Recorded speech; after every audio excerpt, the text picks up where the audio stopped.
एक तरफ तो बड़े जोर शोर से इजराइल और हिजबुल्लाह के बीच सीज फायर डील पर बात चल रही है।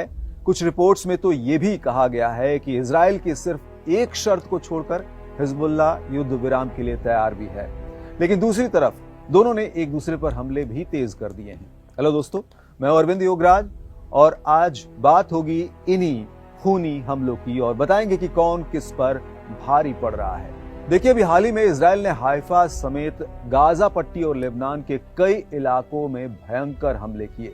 हाल ही में किए गए एक इजरायली हमले में तो 80 से अधिक लोग मारे गए।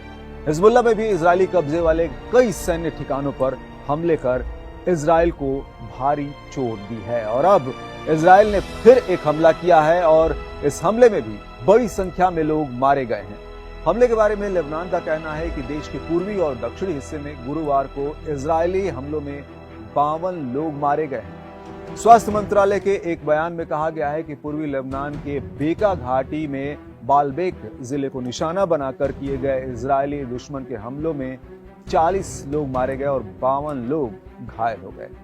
तो बात हो रही है इजराइल और हिजबुल्लाह के एक दूसरे पर हो रहे हमले की। उधर लेबनानी समाचार एजेंसी NNA ने कहा कि मकने गांव में एक घर पर हमला किया गया जिसमें एक दंपत्ति और उनके 4 बच्चे मारे गए। इसके साथ ही पास के नाभा में एक छापे में 11 लोग मारे गए। इसमें भी एक दंपत्ति और उसकी छोटी बेटी मारी गई। इतना ही नहीं, दक्षिणी लेबनान के नबातिये जिले में इजरायली हमले में 7 लोगों के मारे जाने और 24 लोगों के घायल होने की भी खबर है। दक्षिणी लेबनान में ही अन्य जगहों पर हुए हमलों में भी 5 लोगों के मारे जाने और 26 लोगों के घायल होने की सूचना है। इसके अलावा भी इजरायली सेना ने दक्षिणी बेरूत में हिजबुल्लाह के ठिकानों पर और वहां के हथियार डिपो और कमांड मुख्यालय पर हमला किया।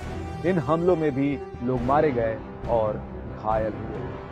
अब इन हमलों से तो बिल्कुल भी नहीं लगता कि इजराइल और हिजबुल्लाह के बीच युद्ध रोकने की किसी भी डील पर बात चल रही हो। इनके बीच के युद्ध को समाप्त कराने के लिए अमेरिका भी लगा हुआ है। अमेरिकी दूत वहां पर अमोस होस्टीन लगातार प्रयास कर रहे हैं।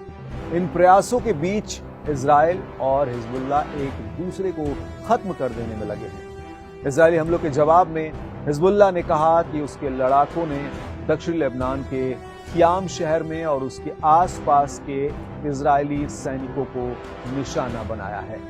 इस युद्ध के समीकरण पर नजर डालें तो जब गाजा पट्टी में इजराइल और हमास के बीच युद्ध चल रहा था, तब इस युद्ध में जैसे इजराइल की मदद अमेरिका कर रहा था, उसी तरह हमास की मदद करने के लिए हिजबुल्लाह मैदान में कूद पड़ा। इससे जाहिर है कि इजराइल और हिजबुल्लाह के बीच दुश्मनी होनी थी।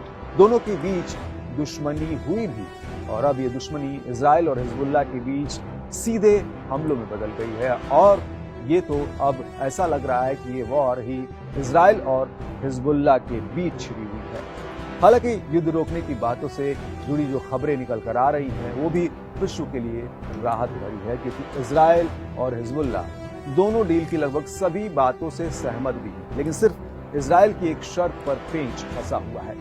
इजराइल का कहना है कि उसे हिजबुल्लाह पर कार्रवाई करने की छूट चाहिए और हिजबुल्लाह का कहना है कि वो इजराइल की किसी भी शर्त पर युद्ध विराम समझौता नहीं करेगा। यहाँ तक कि हिजबुल्लाह ने तो हाल ही में ये तक धमकी दी कि वो इजराइल की शर्त पर समझौता नहीं करेगा, बल्कि अगर जरूरत हुई तो वो इजराइल से तब तक युद्ध करने के लिए तैयार है जब तक इजराइल युद्ध करना चाहे।